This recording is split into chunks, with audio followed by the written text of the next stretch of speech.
using the mic and all the other things.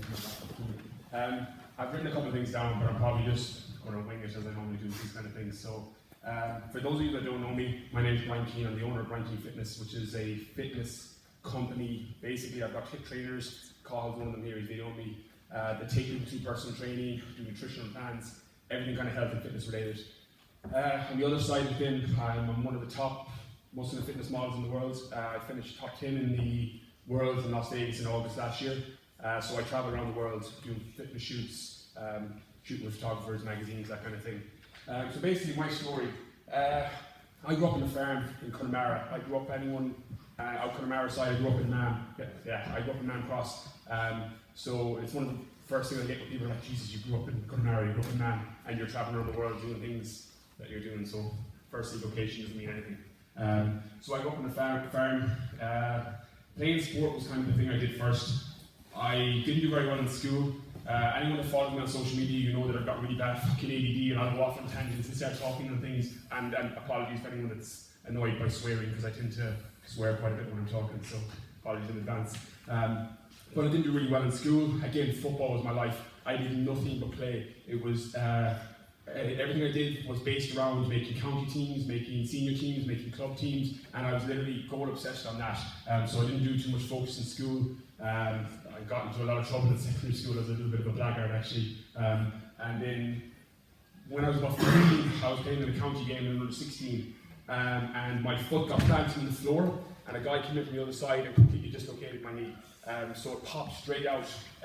It was one of the worst injuries that anyone had seen. It was actually a blessing in disguise, because it was the reason I joined the gym. I remember my 16th birthday, my mum and dad got me a gym membership, and that was kind of where my journey started. It was purely again a football thing. There was a year or two in the gym, I didn't know what I was fucking doing. The advice I give to people is when you're starting training, go to a trainer for 5, 6, 10 sessions, learn how to do things correctly, and then go off and do it yourself. I was pissing about for about a year, and the clue I was doing it probably did more damage than good. But that was fine. Again, I got back playing football, I rehabbed my knee. I went to college in an IT as well. I went to Sligo. The reason I went to Sligo IT was to play Sigerson football. That was the only reason I went there. People were like, oh, did you like your course? Did you like what you're doing? I was like, no, I went to play Sigerson. That was the only reason behind why I chose to go to Sligo.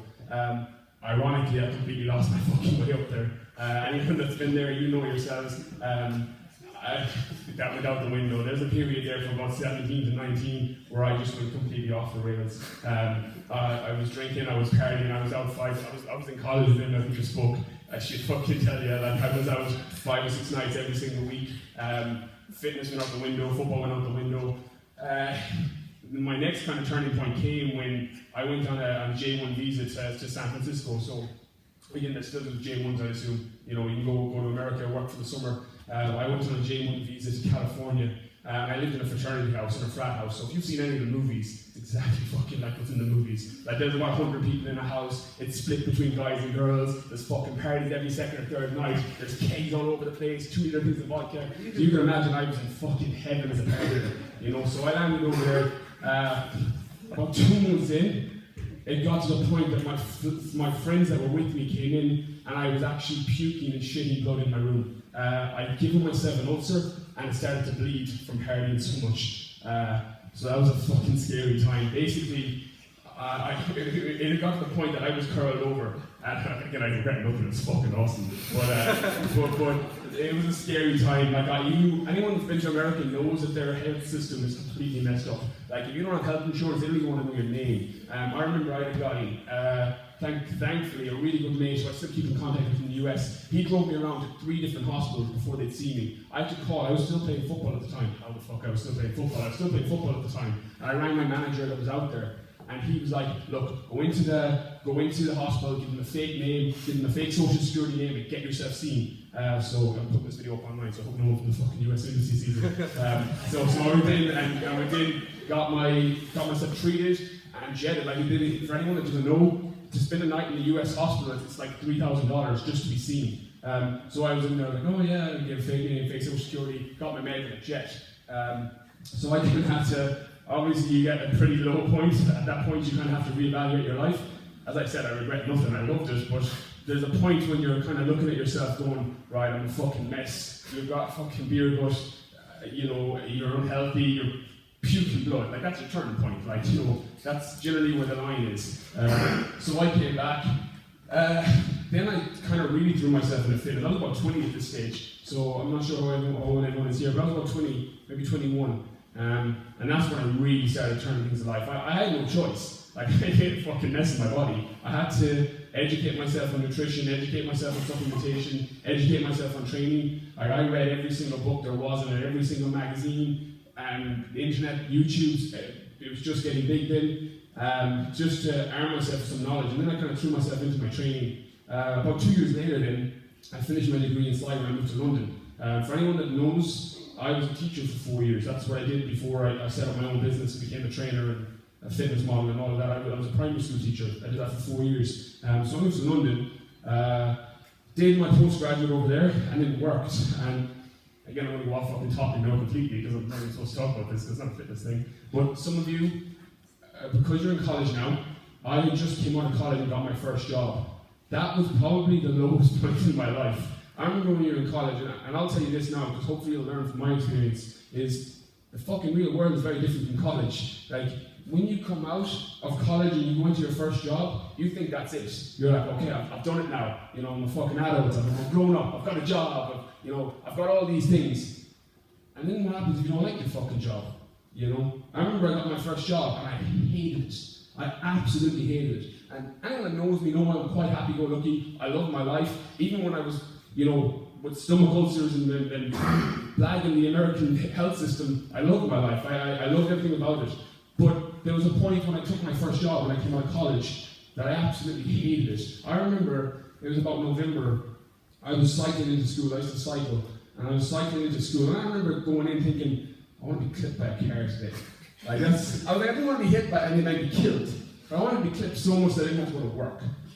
That's kind of where my point was at. I remember coming home that Christmas then, about a month later, and I just wasn't myself. I remember my mum and dad and my friends and family were looking at me going, what the fuck happened to you? I was like, fine. I remember I was fucking 22, I think.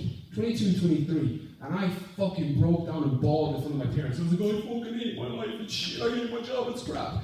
I'm thinking this was life. I was like, this is life now. I've done it. I've gone to college. I've got a job now. And I fucking hate this. I remember that was the lowest point I think I ever was. I was depressed. Like, I fucking hated it. And I remember bawling my eyes out to my mum. And my mum's my biggest supporter. My mum is the reason I'm here. She's the reason I travel around the world. She's the reason that I can thrive in business and all of these things. She's been my biggest supporter. And she was like, you gotta quit your job. So she made me quit my job. I wrote a letter of resignation that night, completely off topic, apologies, not to do with fitness. She made me write a letter of resignation, but then she enrolled me into a gym instructor course. I was 22, 23? She enrolled me in a gym instructor course. I went back to London, I did the course, and I loved it. I'm 28 now, so that was 5-6 years ago. Very quickly I went on into the personal training cert. So for anyone who knows the system, if gym instructor is like your level 2, then personal training is your level 3. It means you can work with people one-to-one. So I went and did my personal training. And then I got another job. And for about 2 years in London, I worked as a teacher in the day, and I worked as a personal trainer at night. I basically get up every morning at about 7 o'clock.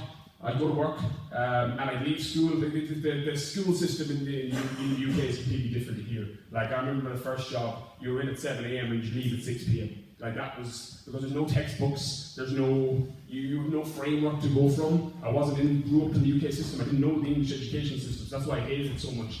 So that's what made it so hard. But when I got a second job, I used to leave at 4:30, I'd go to the gym, I'd train for an hour, and then I'd take clients. And I'd take 2 or 3 clients every single evening, and I did that for about 2 years, trying to build my business over there. Then I moved back to Ireland. I'm back about 2 years. I'm from Galway. I live on the corner now in Ballybrit. And I moved back about 2 years ago. And for anyone, does anyone follow me here on social media? Does anyone follow my social media? Yeah, a couple. For anyone who follows my social media, I've got about 75,000 across all of my social media platforms. Okay, so I've got quite a decent reach. I'm very fortunate. Again, I'm doing something now that I love. But there was a time, I moved back 2 years ago. I remember my Facebook page has about 20,000 people on it now. It had 400 when I moved back 2 years ago. I didn't have an Instagram, I didn't have a YouTube, I didn't have any of these social media platforms. I hadn't competed, I hadn't a name, I hadn't done a photo shoot, I didn't have a job, I didn't have a car. I was on the dole for about 3 months when I moved back first. Now I'm in a position that I've got a thriving business. I've got team trainers working under me, Cahill's one of them, who are fantastic at what they do. I have a new car, 161 out in the car park. I have a house. I have a beautiful little girl at home. You know, I've got a life that I absolutely love, that I could only have dreamed of. But I suppose my message to you is, I moved back 2 years ago and I knew I wanted all of these things. I knew where I wanted to be. I knew that I wanted to travel the world as a fitness model. I wanted to have my own business. I wanted to have a nice car. I wanted to have a nice house. I didn't have any of these things. But I suppose what I'll say is, you have to, particularly when you're at this point in your life, when you're still in college, you need to kind of have a vision of where you want to be. And there's going to be people all the way through that tell you you can't do something. If you told, I remember, because you leave a job, you ask anyone as a teacher now, they're like, oh, it's a fucking soft job, lovely holidays, Monday to Friday, weekends off. People call me an idiot. I quit my job. I was like, I'm leaving teaching. I had family and friends, and it hurt. They were like, you're an idiot. You're a dreamer, you're an idiot, and I got everything called. And I was like, fuck you guys, I'm going to show you. I had a vision, I knew what I wanted, so all I'm saying, if you know what you want, whether it's something in fitness, a fitness goal, or a business goal, or a job goal, whatever it is, don't let fucking people tell you you can't have it. We really overcomplicate life sometimes. Life is as simple as deciding what you want to be, who you want to be, and then how you're going to get there. And then you just make the decision and you work backwards. You know, I still have my room, I don't fucking know in my room here, but in my bedroom at home it's covered with my goals for the next year, the next 2 years, the next 5 years, you know. But there was a time when I didn't have any of the stuff I have now, but it was up on my fucking wall. It was written down to say, I'm going to have this, I'm going to get this, I'm going to be this, and then you work backwards. Okay? So don't let anybody tell you you can't do something. You know, I know I'm going off the tangent on fitness, but I suppose it ties into the fitness side. If you want a body, or you want to look a certain way, or be a certain way, there's nobody that can tell you you can't do that. You surround yourself with the people that support you, and arm yourself with the knowledge to do it. You can do whatever the fuck you want to do. You know? Again, completely gone off tangent on what I was supposed to say. Standard. But I suppose just to cap it all off, fitness kind of saved my life in terms of you hit a point when your physical health, when you're puking blood and you can't move. That was my turning point in fitness, and everything built from there. My business, the things that I have now, that's all been built from a vision of who I wanted to be. And it doesn't matter where your starting point is. The reality is, I'm just a fucking farm boy from Connemara, you know? But I've got 75, 80,000 people that follow me. I travel all around the world as a fitness model. You know, I competed in LA, in Las Vegas in August. I was all over pay-per-view. It was all over online, you know? Farm boy from Connemara. Don't let people tell you because of where you are, or who you are, or what's been happening in your life that you can't do something, because you fucking can. And I suppose, if anything, I hope this kind of, my journey helps. I know I've completely gone off the fucking road on what fitness should be, but I hope that helps. So if there's any questions, I'll take them now too. Any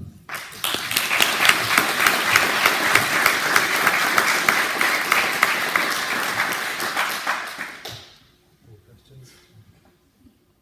About the party in San Francisco? Fuck it, dude, it's awesome. Alright, that's it.